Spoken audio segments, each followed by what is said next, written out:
All right, good afternoon. Happy Hump Day, Wednesday. Ask Me Anything Happy Hour. Thank you for being here.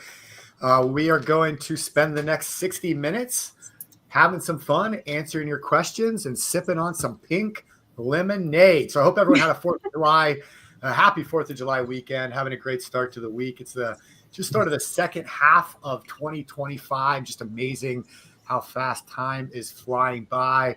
Mr. Chris Noggle is out in Puerto Rico with his family. Some of us will be flying out to meet him this weekend out there. So he will not be joining us today, but you got the Money Multiplier BYOB Money Mentor crew right here ready to answer your questions. So get them in over in the comments section. We will get to all of those. I'll play a quick 14-second, 27-second, 14-second video, and we'll be right back to do a quick introduction and answer those questions.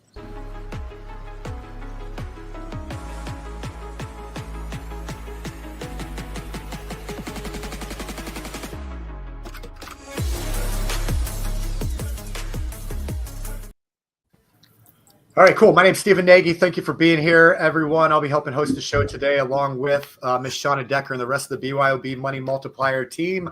So I'm down here in South Florida hanging out, been doing all the shows today, holding down the fort. Chris Noggle's out in Puerto Rico this week, meeting with some of the executive leadership of one of the mutually owned insurance companies that we do a lot of business with when we design your infinite banking, specially designed policies. So with all that being said, we'll do a quick introduction, answer your questions, get those questions in over the chat box. But we'll do around the horn intros. Shauna, what's up? Nothing.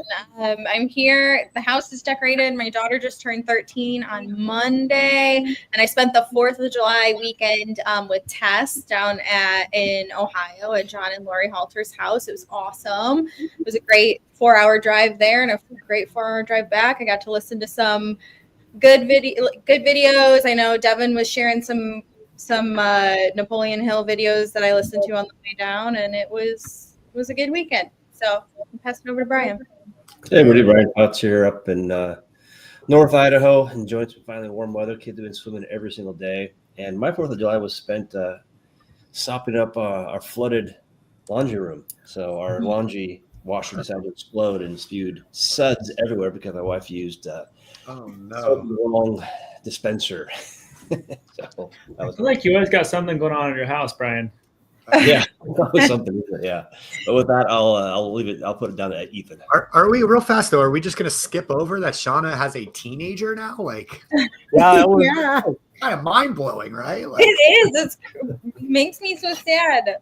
All right. And she's still a teenager herself. God bless. My baby, I still hold her.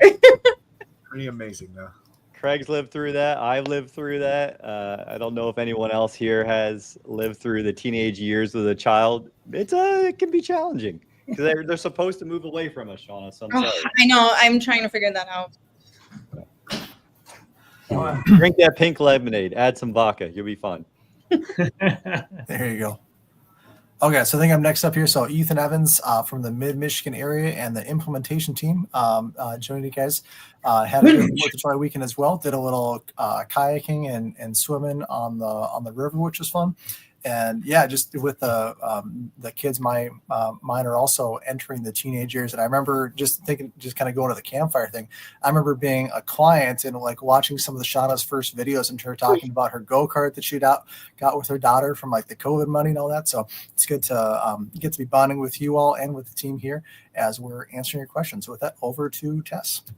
Hey everyone, I'm Tess Hulick, and I've been around this campfire for about 5 years. Just recently in the past year, become an IBC practitioner. I was an insurance accountant for 30 years. And what I want to say right now is tomorrow in MSTV, I'm going to teach and talk about auditing from an insider's perspective. And for the next 4 weeks, the second week I'll talk legal, third week premium writing controls, and fourth week best and what happens if you don't do things according to the rules. So I hope to see you guys with me in the next 4 weeks. And now I will go to Carson. Oh, love it. Thank you, Tess. That was awesome. I definitely want to attend the MSTV now. That sounds sweet. I'll be there for the legal, all the tax advice. That's great. Well, go for it. No, sorry, no tax advice. No tax advice. Oh, we had a tax department. I just got everything ready for audit. Yeah, there you go. So it's not advice. It's just some perspectives. Yeah. This is Carson Herline here from California. Also, great 4th of July. Spent 3 days straight at the beach. It was beautiful. It was great. And we are now T-minus 4 weeks of having a baby. Due date is August 9th. So we're literally a month out, and we're getting ready. So that's my update over here. We'll go down to Mr. Craig. Good afternoon, Craig Yenny here, and had a great time with Mr. Nagy on Wealth Webinar today, just teaching some of the basics of infinite banking. I thought it went really well. I thought we did a good job going back and forth and just kind of had a lot of folks chiming in, so we always love it when everyone's engaged. My 4th of July, it had a sour moment to it. I had my garage door open. Someone came in and stole my limbo stick. And I just was left there thinking, how low can they go? Good Lord, Craig. All right. I'm always good for a dad joke, and I love teaching IBC. Well, with all that, on to Jason. It's hard to follow that, Craig. It's hard to follow. We got Ethan disappearing into walls, you with bad dad jokes. So just here in the city, beautiful. Since we all sharing what we did on the 4th, we basically went to Fight Club, went in the performances, and didn't see any fireworks. Probably first time in 25 years I did not see one single firework. We were inside doing Taekwondo for 4 days. So Wow. lots of fun. All right, I got one firework video, or one 4th of July video, that I think you guys will all appreciate. So this was a little sneak peek into our 4th of July. I'm a little worried. Anybody else worried? Definitely should be worried. Definitely. Here we go. Bryce, ready? Go! Happy 4th! Oh. Oh, man. I am scared. The flamethrower made an appearance, baby. We're in. All right, so welcome to South Florida. I hope no one from any child's departments or anything was watching that. Just kidding. That was all AI. That was all That was fake. totally AI. Totally AI. You better hope your property and casualty insurance underwriter is not watching. We are in Florida. It's okay. We can do what we want. All right, moving Great along. country Good down times. here. All right, well, no questions just yet, but Michael's saying not a question, but Craig is the best at policy design. So in your face, everybody else. I mean, there's a little bit of a story there. So Michael and I have been working together on just really trying to get his policy dialed in, and he's got a business and want to create some room for when they sell. And we spent, Michael loves this stuff, so we spent time actually in the illustration software, just dialing in, getting it exactly the way he wants it. And we weren't sure if it'd get approved, but we kept pushing, and we got her done, got approved today. So he's moving forward. Congratulations, Michael. You're very patient. Nice. And it's awesome to see that finally coming through. So Yes. And we got to see Michael in Dallas, Michael and his wife, Patricia, I believe. Yeah. So hopefully we'll see you guys in Orlando, because I think they live down in Florida too, right? they do. Yeah. So hopefully we'll all be together in the next PMC Money Tank. All right. And again, no more questions just yet. So I don't know if we want to do any more dad jokes or anything. Craig, you got some time here. Well, I do, and I'll share. Mike Samet and I, we throughout the day are sending dad jokes back and forth to each other. But he just celebrated, I think, 6 years with his wife. Happy anniversary to Mike and Lori. But he had mentioned to me that throughout their time together, he's learned a lot about how Lori's feeling about him just by the movement of her hands. He said when they're around his neck, he knows that she's upset with him. Hey, that's what he said. But I don't know. I've got lots of cheesy dad jokes. So get your questions in, or you're going to hear another one. Yeah, that's a little bit odd, right? Have we ever gone 15 minutes without any questions? I know. Well, I'm streaming live too. Like I actually figured out how to do this after 2 years. Look at that, right? Congratulations. Yeah. Slow learner, you're getting it though. Yeah. Gotta be Anyone patient. that was perhaps on Wealth Webinar that has questions out of that, we can always dig into that as well. Yeah, let's talk about what you talked about in Wealth Webinar. I'm sure it was what you said you went back to the basics. What does back to the basics look like? Yeah, so we talked about mindset. We talked about what the banks do. We talked about why we want to mimic what the banks do as opposed to doing what they tell us to do. So went over some use cases, debt, investing. So That was action packed. yeah, I'm Was- surprised sometimes we get it all fit in there in about an hour and a half or so. We do got one question. Justin's helping us out here. He's saying, how did you guys get into IBC? Oh. You That's know, a story, right? Everybody has their own story. I will share that when I first started watching this group, because I have 30 years in the insurance industry, I thought I should know about this. So I actually came on board to prove Chris Noggle a scam. I never thought I'd want to join. So it's not a scam. You know, actually, it's kind of funny. My way I came into it was when my daughter was born. I realized I probably needed life insurance. So my financial advisor / at that point, acquaintance / friend said, "Oh, hey, I can get you set up with a policy that's going to have cash value. You can use it as your own banking system." So he set me up with a VUL, a variable universal life, that I had for many years, and then I acquired a financial education business where one of Robert Kiyosaki's advisors became my mentor. And I realized that the VUL was not the right vehicle. And it was actually, when I learned how it worked, it was probably one of the worst policies I have ever seen. I mean, it cost me, if you want to look at the future value, it cost me over $200,000 by getting the wrong policy with the wrong person. So that kind of, when I learned that and realized that, then it kind of set me off on this whole journey to learn about infinite banking and start teaching it. So, but that was in 2013 or 14, something like that. A while ago. I learned about IBC by listening to a Bigger Pockets podcast, well, many of them, and one where Chris Noggle was the guest. And at the time, rewinding back, at the time I was a dyed-in-the-wool Dave Ramsey guy with that kind of a mindset. I thought, no way, this is no good. This can't be right. But as I kept thinking about it, I'm like, why is it that Joe Biden, John McCain, and all these other really smart real estate investors that I respected and was learning from, why are they doing it? What do they know that I don't? So there's got to be a little more. So I dipped my pinky toe in the water and said, I can run a calculator, so I'll do the math myself. And after I got done watching that 90-minute video that many of you have probably seen, I thought, whoa, I had no idea that money could work this way, that math worked this way, and I was in. Yeah, but I'll share my story as well. I had, it was 17 plus years ago, back before we had the Instagrams and YouTube channels and all that good stuff. I happened to go to a college planning seminar, and the guy was talking about this way you can pay for college. 3 girls. I'm like, how am I going to pay for college? And at the end of the seminar, I went to him like, how do I learn what this thing is you're talking about? He's like, you can read a stack of books this tall, or you can book a call with me. Not being a smart aleck, but I said, what are the books? It was like Nelson Nash's book, the Pirates of Manhattan, the Jekyll of, the Creature of Jekyll Island. All these those are long books. Yeah, I just started consuming this stuff, and I happened to be right, because I was, we're kind of going through the 2007 to 2008 thing, and I'm like, I'm done with this stock market 401k thing. But what else do you do? So being an engineer, I put this guy through the ringer for a year. Most of you on this call would have told me to go away.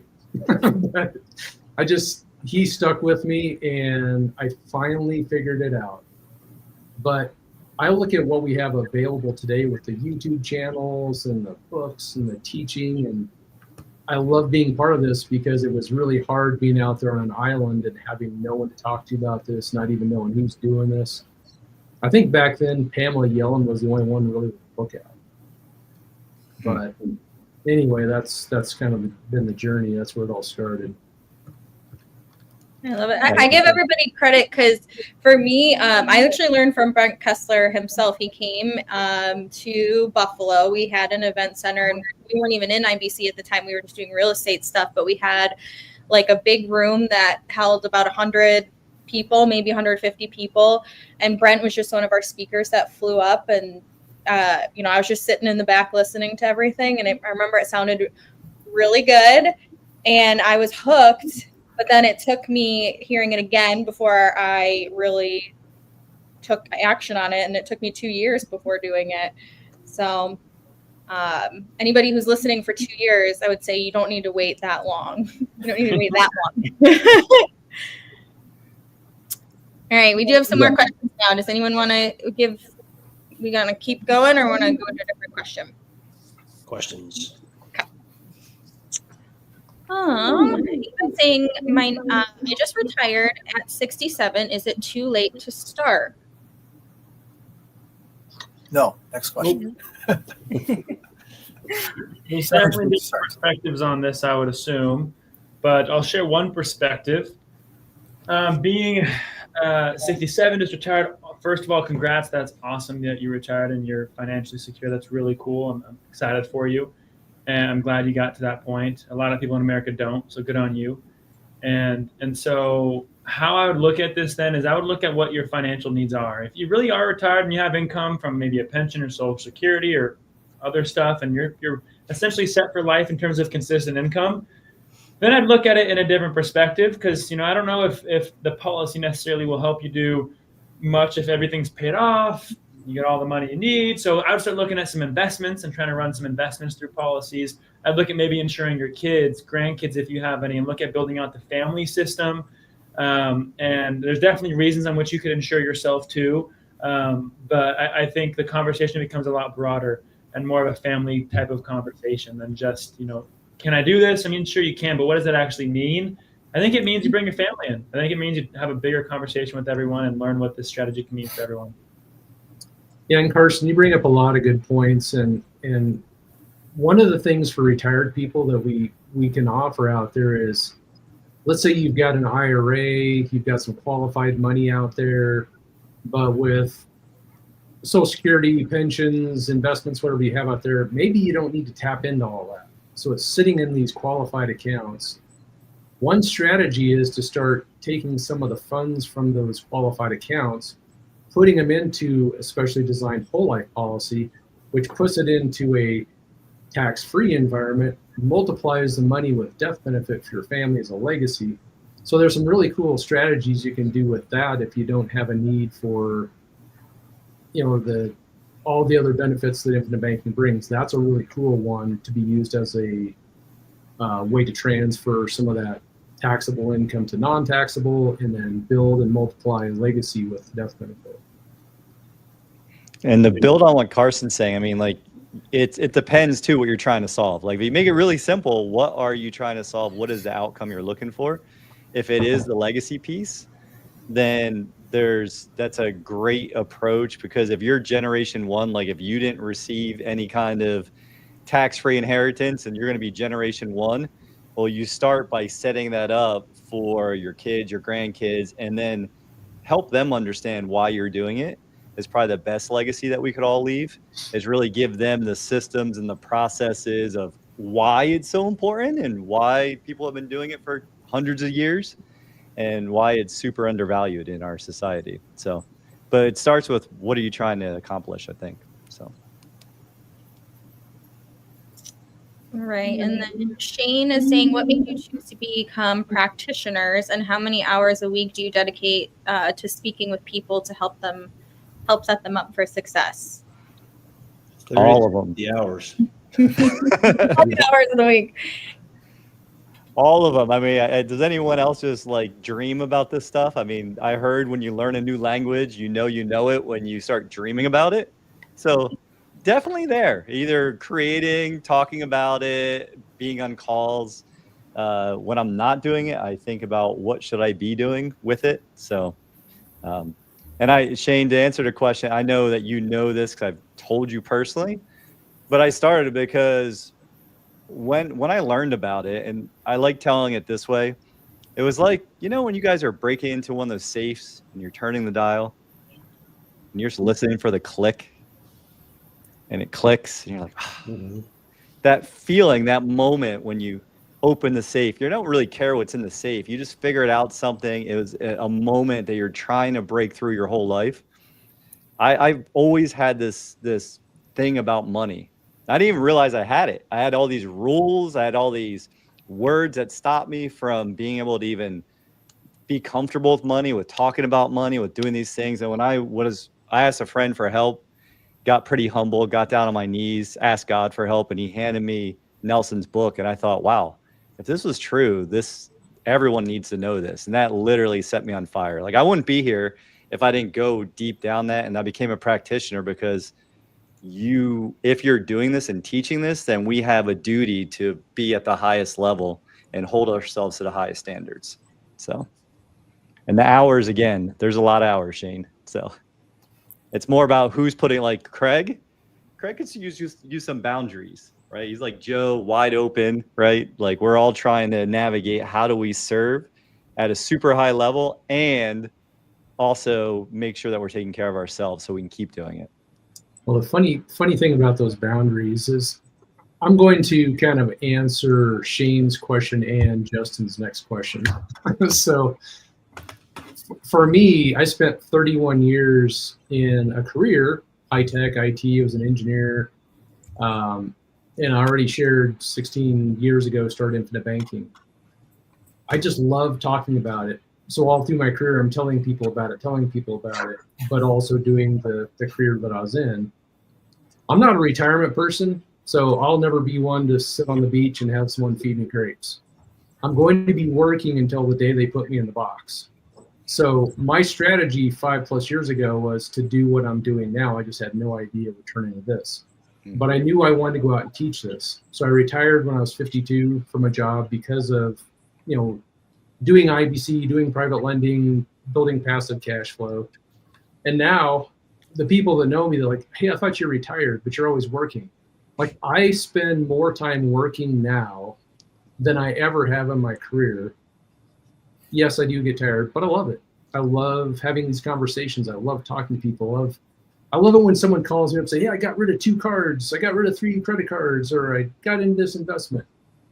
It floats my boat. So anyway, that's when Jason said how many hours are there, well, that's how many I'm working. That's kind of what we're doing because we enjoy helping people, and it's really cool to do. Great answer. Story. Great answer.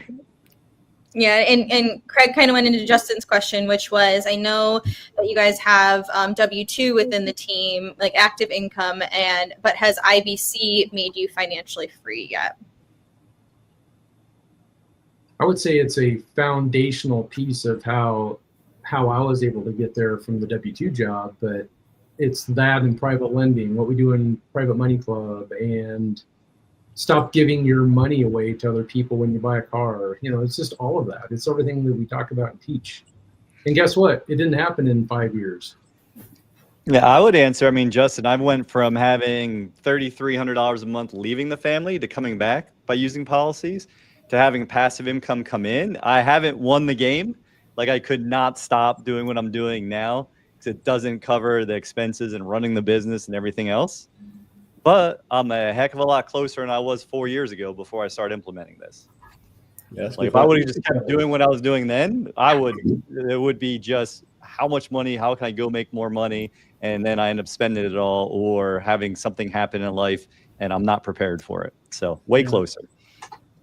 It all depends upon what you mean by financially free, because that's a different meaning for everybody. Because I've been there once and then twice and lost it all because I took my eye off the ball and the economy changed and my strategy didn't change with it, and boof, it all imploded. I've had that happen twice. So, and also I was doing things that I didn't really quite enjoy to get there. So my kind of change in the last handful of years was to go do something I enjoy doing. And I really don't care about being financially free per se. I want to be able to control my time. That's my big thing, is controlling time, which is, I do that by controlling money, by the way. But like, I'm more happy now doing what I'm doing now than I was when I had what people would call financial freedom. It's kind of a weird thing. And so you either chase the money and hope it brings you happiness, or chase the happiness, and there you are. So I changed what I focused on, and also I'm happier. Love it. Knights of Israel saying, with the Lafayette whole life insurance policy, if you have a range for your premiums and you have an auto premium payment set up, how do you pay the max monthly for 1 month? Just call them up and ask them to do it. And also in your portal, you should be able to go in and hit the LPUA and just type in the amount that you want to put. Let's say you have 1,000, it's going to let you put in 1,000. You can go put in 250 if you want. So you could do it through the portal as well. Yeah, this is something on the implementation team. This is something I talk with all my clients with our regular 4-month check-ins is, where are you at with your, whether it's Lafayette or any of the companies, where are you at with maxing that PUA, and then showing them how to go in and feed that in based off of what you got for your, cash on hand or cash flow to get you up to that goal. And then if you hit that goal, then we look at, okay, can we go from a monthly to a quarterly premium and put more premium in the front door, or you're really just kind of seeing what that next step is for where you're at. Thank you. RJ is saying, those of you that invest in real estate or other businesses using whole life, do you deduct the whole life interest on Schedule E or C? Disclaimer. I'm going to put it up. It all depends on how you have it set up and what your tax strategy is. Honestly, it does depend on how you're doing it. And so I've done a thing before where I've lent my business, and then the loan payback and interest is an expense to the business. And my tax guys take care of it at that point. But I structured it that way because that's, as I understood it, that was the way to run it through the LLC to get that benefit. It's like look at it this way. Here's a good example. If you're doing real estate and you go and get a hard money loan and you use that to acquire the property and do the renovations, and then you at the end of the day, you say, here's my profit. Well, your profit is all the revenue less all the expenses, including, all the interest and stuff you paid for all the financing. So I view it kind of the exact same way. If you can be your own hard money lender. That's how I view it. I mean, Carson, you do this stuff too. I was actually going to say I have no idea what my CPA does. I do know that I do write off my loan interest on the policies, but that's all I know. So, Yeah. I don't know where. You're keeping the records, you're having the plan, you're communicating with your CPA, and you're letting them do the professional stuff, and you're just operating the policy. Yeah. And I'll pull my documents for you guys if you want, though. Yeah. But the cool thing though is if you're loaning to your business, and then you can actually do whatever kind of interest and loan structure you want because you're the bank. Totally. So whenever I've done it, I just mirror a hard money lender strategy, structure. So yeah, and again, the disclaimer: we're not CPAs, but the advice I've heard on that loan rate that you can loan personally from you to the business, it needs to be comparable to what you would get in the market, because you can't. Let's say market rates are 8%, you can't go charge your business 30, and then do a deduction. They would look at that as excessive. Predatory, yeah. And then I think the way it would work is you would be able to deduct the interest in your business, and then any of that money coming back to you personally would be income. So that's the way it worked for me back when I had that type of a structure. But Tess probably knows better than anyone else, so she's more of a CPA than the rest of us. Yeah, I'm not a CPA either, but I agree exactly what you said. If you're running it through your business and you take the income personally, there would be an income on your personal return.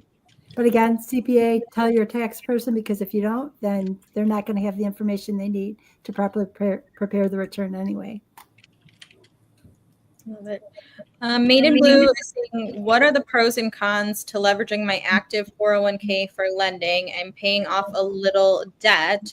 I have been looking at taking out a loan. However, I'm now starting to look at possibly an early withdrawal. Are there any other considerations I need to think about? Based on age, that 10% penalty for early withdrawal, you're definitely going to want to think about that.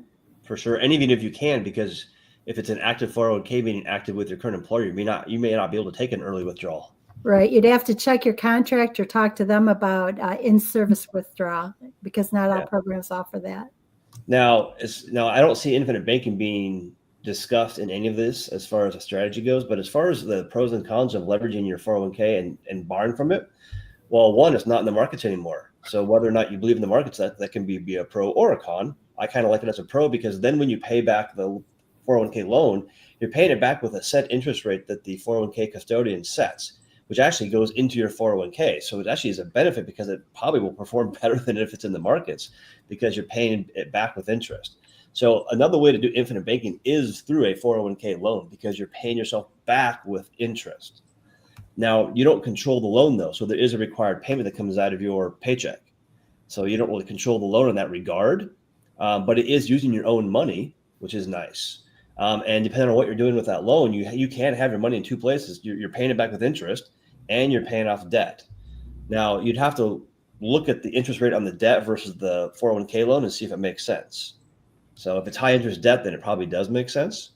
But once again, it has to make sense to you, not to us. So that's just kind of a couple of things right there. I mean, the con of it is that you have to pay it back, and there's a structured payment, so you don't really control the loan in that regard. A con can be there's not in the markets, I guess. I don't know any other cons for it. Well, I think the other con I'm thinking about is if you left that company, that loan becomes due at that point. So you just need to be aware that that would be a problem if you left the company or they helped you leave. There are a few exceptions to that, and it did happen to me when I left my last W-2. There was a section in it that allowed me to continue to make 401k payments after I terminated, but the second you miss one, it does become taxable. But again, you'd have to check your contract to make sure it's written into your specific contract, because that was a fairly new add-in within the past probably 5 or 10 years. And then that's sort of related, so I'm going to skip to that one right now. But can you take a loan from your 401k and then run it through a policy before investing it, or is that not a good idea? It's a good idea if it's a good idea to you. That's the best way I can answer that one. But I have clients that are doing that. Yes, you just got to follow the math and make sure the math makes sense to you. And it's a long-term strategy, because you're creating a debt to then fund the policy, but that debt actually is the 401k loan, but you're paying it back with interest. So it is going to help the 401k in that regard, because it is being paid back with interest, and then you have a policy loan. But it really depends upon your goals. Does what you're trying to do accomplish your goals? That's the question to answer there, because if the answer is I don't know, then it's not a good idea yet. I think sometimes, because we talk a lot about lines of credit and getting HELOCs and getting access to money and loans, that it seems like a good financial strategy in general. And honestly, for me, I feel like it's only a good strategy if there's a place for that money to go. People always forget that. So I'm glad you hit that point, Brian. I just want to remind people, don't just get a HELOC just because you heard it's cool. Know what you're doing with the money before you get a line of credit, and know why you're doing it. Yep. I just hear it too much, so I want to make that point. No, it's a really important point. Timothy Lee is saying, do the mutual insurance companies that you work with also offer single premium annuities, putting together a plan to avoid taxes by transferring qualified money to monthly annuity distributions? Definitely sounds like a Chris would answer with this. Yeah, I mean, also it's a CPA question, but I mean, yes, the companies we work with do offer those kinds of annuities in most cases, yes.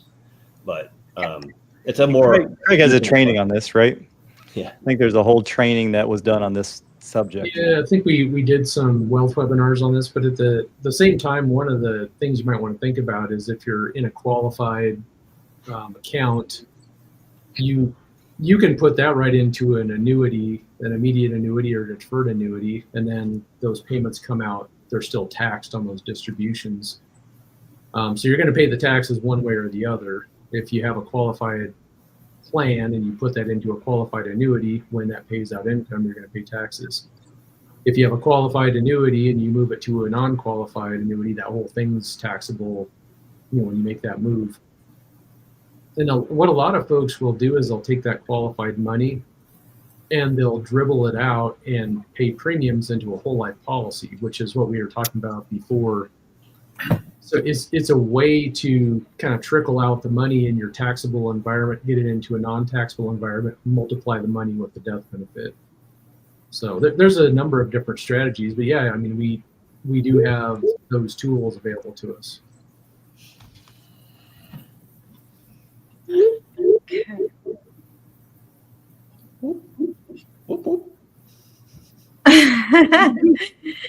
J10 is saying, does the cash value get paid out to the beneficiaries along with the death benefit? Nope. I haven't heard that question before. No, Jay, it's so the way I always try to explain this, and guys, correct me if I'm wrong here. I always say that the cash value is the future value of the death benefit that you can borrow based on how you funded the policy so far. So the cash value is actually part of the death benefit. The more you fund the policy, the more access to the death benefit you get through the cash value. That's how I kind of say it. Yeah. Here's a fun fact too. The higher your death benefit is, the higher your cash value will eventually be. So Yeah. we always talk about specially engineering them for high cash value, lower death benefit. The reality is the bigger your death benefit is, because at some point, depending on the length of the contract, but on 121, your cash value will equal your death benefit. So that just means mathematically, the bigger the death benefit, the more cash you're eventually going to have. Yeah. But they're one and the same. They're just, you're not getting both, Jay, because it's a component of. And it makes sense too, because your death benefit is up to, like you said, that age 121. So that cash value isn't going to reach that ultimately until you're 121. So what's available, like you said, is the amount that you've paid in or has accumulated up to that point. I think there's a couple ways to look at it. Oh, go ahead, Ethan. Go ahead. And thanks. This is the advantage too of paying your premiums further ahead of going again to that quarterly or annual basis. It's like you're unlocking more of your death benefits in that cash value, which you can then borrow against. You're increasing that that pool of cash. And then the other way around is then when we talk about borrowing against your cash value, and then the death benefit eventually gets paid out, it's going to wipe out and pay off the loan balance first, and then your family, your beneficiary, gets the remainder of the death benefit. So yeah, back to you, Sean. You kind of were going in the same direction I was, as I was saying there's a couple ways to look at it. Technically, if you didn't borrow any cash value, it's all there. And then, yes, they're getting everything. And then if you have some cash value out, they're just getting the rest of it, right? Is that how we kind of look at that? Yes. Yeah, they get the difference. Like if you had $1 million and you had $100,000 out, you'd get $900,000 in death benefit. Exactly. So, and whatever asset, hopefully you bought. Hopefully it wasn't just you blew the money, right? Yeah. All right. Halftime 93 is saying, what is Nelson's book? Yeah, there's 3 of them, but you start with this one, Becoming Your Own Banker. And I looked earlier, it is on Amazon, actually, if you look on Amazon. It's usually around $21. So they got the Amazon Prime right now. I don't know if there's a special on it. I doubt it, but from the 8th to the 11th, right? I got something I needed for my bike for half off today. So now people can see me with, the new rear mount for my light when I'm riding at 5 a.m. So I'll stay alive and my death benefit won't be needed yet. So. All right. Cynthia, is anyone familiar with the new probate loans? I don't know what that means. I don't. I just learned all about them through Google while we're waiting for the last question. Teach us, Greg. Teach us. Well, I mean, what Google is telling you is if you have going through probate, when a state's going through probate and you're one of the beneficiaries, there are ways you can get a probate loan against some of the value of that. Sounds like they're pretty high interest rates. Google was, through their AI, was saying there's some potentially other paths you could take with, what do they call them?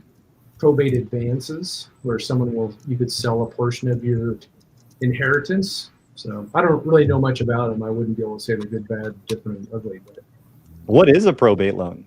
Like, what are we talking about? so if you have assets that go into probate, let's say that you pass away and you didn't have any sort of will or trust, all that stuff's going into probate. It's going to be there for a while. Now your family might need some money to live. Maybe your son wants some money. You can get a loan against that probate as the cloud. So it's predatory with predatory on top of it. Probably a good way to look at it. Yeah. It's like a payday They or the loan. government have control of it, and now we're going to somebody who will loan against that's in cahoots. That sounds horrible. But I guess at times you might need that, though. Yeah. I mean, if you can avoid probate, avoid it. Yes. All right. Halftime 93, just in general of the cash value. So he's only been listening for a couple of weeks, but so the longer you wait, the more you can take out because the cash value or borrowing power grows year after year, correct? So we're going to go kind of, I think, Ethan, when you were saying that unlocking certain things, I think if we could go back to that. Sure. Yeah. So really, as you're putting in premium, that's creating more cash value. So when I was saying unlocking, if you think about, you've got, this much death benefit, $1 million of death benefits, as you pay premiums, you're unlocking parts of that death benefit. It's really becoming, you're creating cash value inside the policy. I'm a little hesitant when I saw you said, if you wait, it grows more. Yes, it does. But at the same time, and that's part of what I love about, on the I team is we get, we're showing you how to, depending on what your goals are, if you've got a need, we're helping you take out that loan immediately within the first 30 days and putting the money to work, because your cash value is still growing over here in the policy while you're borrowing against it to go and finance something with that cash value loan. So yes, as you wait, time and aging the policy makes it better, but at the same time, it's not there's not a benefit to waiting longer if you got a need now to take out the loan. So we're going to make it fit based off of what your needs and goals are. One thought I had, love that, Ethan, but one thought I had for Halftime 93 would be, because of how you're saying that, if you're building up an opportunity fund over time and you haven't taken a loan because you're waiting to, he or she who has the gold makes the rules, and now you're building it up, well, opportunities are going to find you. And then you're going to have your choice of how you're going to put your money to work. So there's a strategy there as well. Like if you're someone who's always spending your money and you never have money and it's always out, hopefully working for you. But if you're financing something, buying something in your life, building up over time and letting it build and adding more to it if you can, that's a great strategy too, because that's an opportunity fund for the future. Love it. I like it, Jason. All right, Brent Burning is saying, how about a plug for Money Tank? Did you see I'm bringing my 23-year-old daughter? She just started policy. I did see that today, Brent, and I added her to the list. I'm so excited. Steven, tell us about Money Tank coming up in Orlando. Ooh, Money Tank. It's going to be a fun one.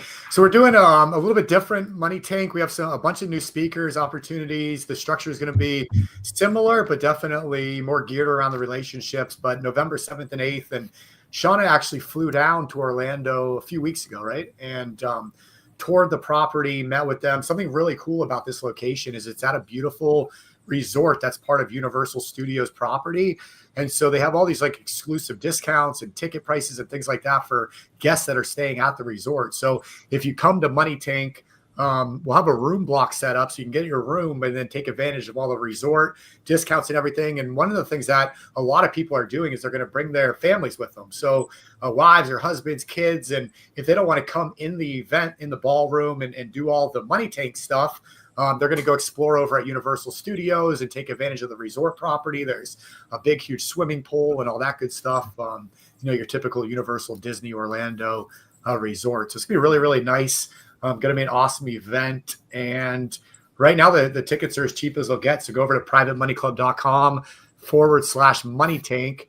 Grab a ticket. I would recommend, if you want to be VIP, which most people do, I would definitely get a VIP ticket because VIP always sells out. We usually have general admission available up until the date, but who knows, maybe that'll sell out too. But if you're thinking about VIP, I would definitely get your ticket now to lock that in before it does sell out.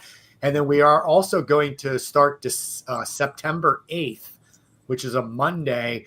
We're going to do 5 Money Tank only Zoom meetings with people that are attending Orlando. So before the event, we can start getting to know each other and start talking about our strategies and what we want to do. So starting Monday, September 8th, for every other week, there's going to be 5 of those little mini Money Tank meetings prior to the event.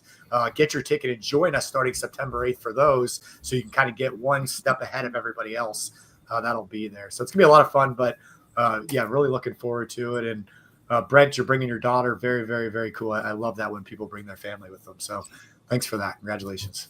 And that's new to me. I love that idea of the meetings. I think that's a great idea.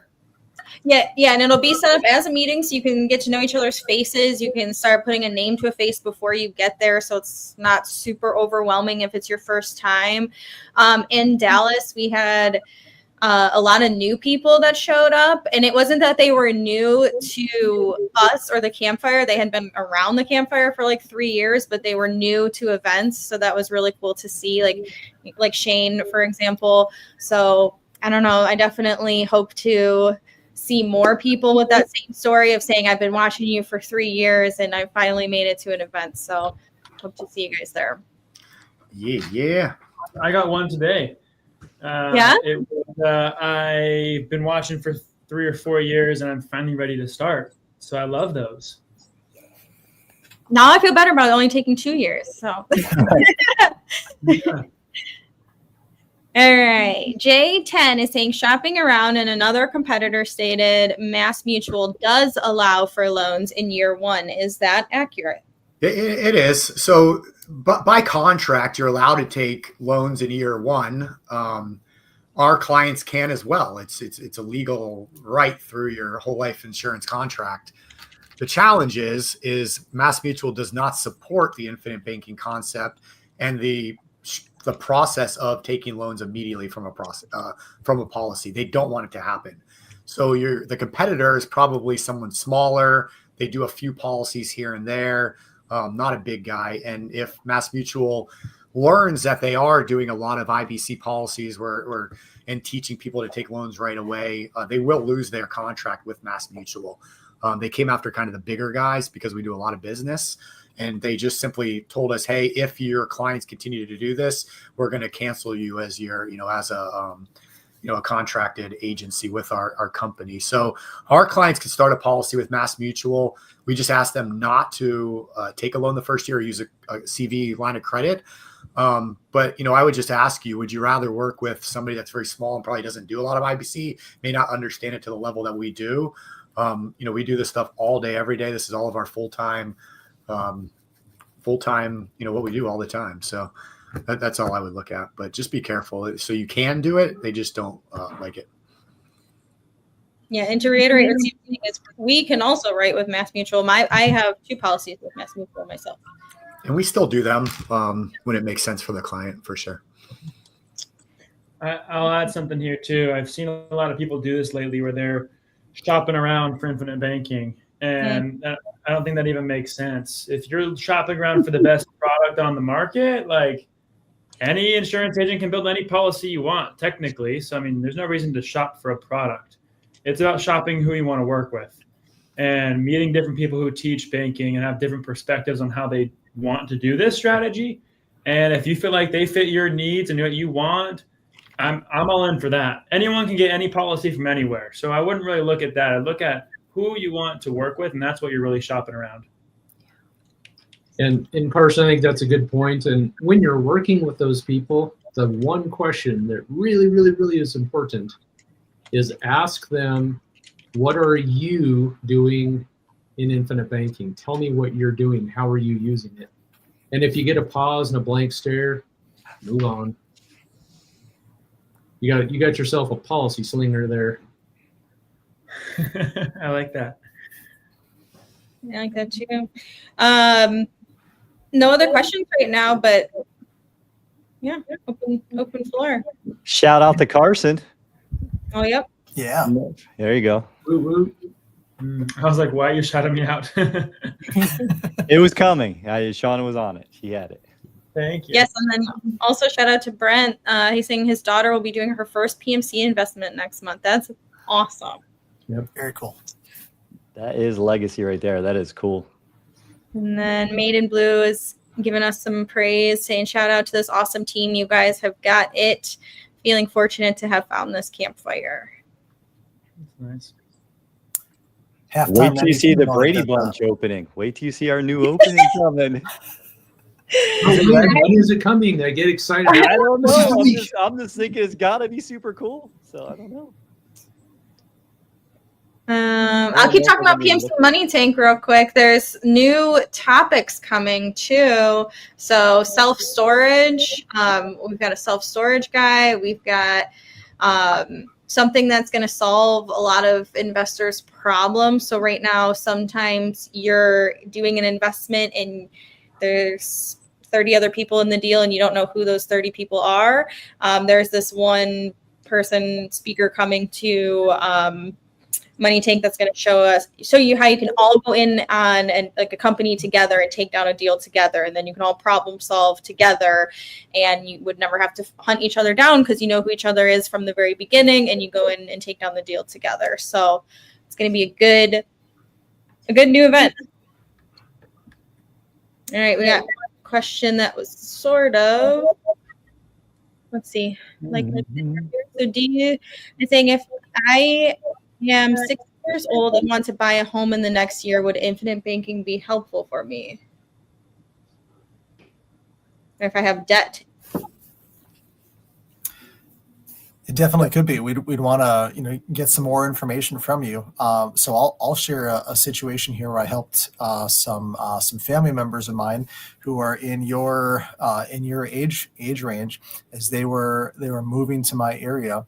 I was able to help show them both infinite banking also, and they kind of use that strategy also to buy their next home. So yeah, a lot of depends on with your specific numbers, but yes, it could be. So set up a call with one of us and let's talk about it some more. Yeah, and I'd say if you have debt, let's take a look at that and just figure out how is that structured, interest rates, and it might make sense to get rid of that before doing the home. But that's where a conversation would be good. And like Brent Burdick mentions in here, if you can buy the house with an all-in-one HELOC, that's an awesome way to do it, because then you don't give up the control of the cash that you're putting back in. And some of it's going to depend on, what your specific situation is with your debt to income ratios and all that stuff. But there's some interesting strategies out there. I'd say just book a call with one of us and we can talk through it. And then J10 is saying, appreciate the feedback, but where's Joe? Joe was taken by aliens, and we're still waiting for the return. They would have brought him back already. We love him, but they would have brought him back. Well, I think they're like, oh my gosh, this creature's amazing. How does it work? We're trying to figure out the clicking and popping and circling and arm waving for years now. So yeah, I want to know too. Yeah, Joe's out with his daughter in the shooting competition tour. Do you know where they are? Or are they going a bunch of places? I think they're all over the place. I'm not sure where he is today, but I think he said he had like 5 weeks of just traveling around, wasn't it? Oh, that's cool. I love that. I love hearing For those that didn't know, she was Junior Olympics. That's pretty impressive. And it's only like her second year too, I believe. So yeah, pretty impressive girl. Very, very great girl. Knights of Israel is saying, what is one exciting thing you've done with IBC? Started it. Yes. Very exciting part of it. Craig's been queuing that up for a little bit. That was no, I just came up with that. It just came to me. So, Craig, how many policies do you have? We've got 5 in the family. Okay. We use ours. We actually decided to make, sorry, Tess, we decided to, my family got to see snow during COVID for the first time. We went up and this is before I started my first policy, and Diego didn't love it. I mean, maybe because he hit a tree, but Patty and Connor loved it.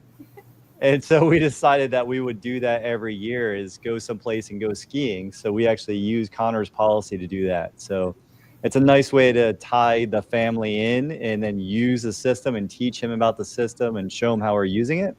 So that's probably the most exciting thing we've done with it. So that's awesome. And I loved, I was talking to Marius yesterday, and I love when I know of local people that have it. And that's kind of why I asked Craig how many he has. And Marius was telling me that the SEC commissioner has 54 of these policies. I thought, hey, you know what? One day when I grow up, I want to be him. Sooner the better. We learned that at the One America trip, and then I think it was on Fortune where you can actually see the article where they talk about, the SEC chairman that just came in April of 25, 54 policies. And the amazing thing was they said that he has, I think, 10% of his net worth. So he's got $32 million in insurance policies. Wow. Yeah. And the question would be, why is he doing that? The guy whose head of everything to do with, investing and going into the market and things like that has 54 of these things and over $30 million. He's trying to figure out how it's a scam because he's been told it's a scam. He's like, I'm going to figure this out. I'm going to get one more and figure it out. That's so funny. Brent said he's got 10 policies within the family now, and then IBC and PMC is paying for a cruise to Alaska next month. And 6 of his 10 are COLI policies. Nice. Ooh, I want to do an Alaskan cruise. That sounds awesome. Let's go. He just said he's taking everyone in PMC. Yeah. Okay. I think that's it. Linus, congrats. I know you're super excited to have all the policies on the girls now and, making a difference in your community, helping your friends, kids get policies. So keep that going, because when you see those policies, you talk about the uninterrupted compounding on a kid's policy. Whew, It's huge. it gets nuts. It gets nuts. I'm like, look how boring Connor's policy is. Boring, boring, boring, boring, boring, boring. Whoa! Like that. That's what it looks like. So we are really good at making this whole life income or whole life, specially engineered stuff that's super boring, kind of fun, huh? So good job, all. I think so too. Whole life income. I gotta remember to keep saying that. Yeah, I was practicing by doing it right here. So we ran it by some of the upper leaders in one of the mutually owned companies, and they said, yeah, you can say that. That's good. So Perfect. All right. Who wants to close this down today? I don't know if Nagy's going to pay attention and come back off of mute, or I can do it. So hey, thank you all for being here for another Ask Me Anything Wednesday, where we're drinking lemonade, having balloons, celebrating with all of you, telling dad jokes. We will see you again next week, so don't miss it. Bring your friends, invite them to be here. Thank you.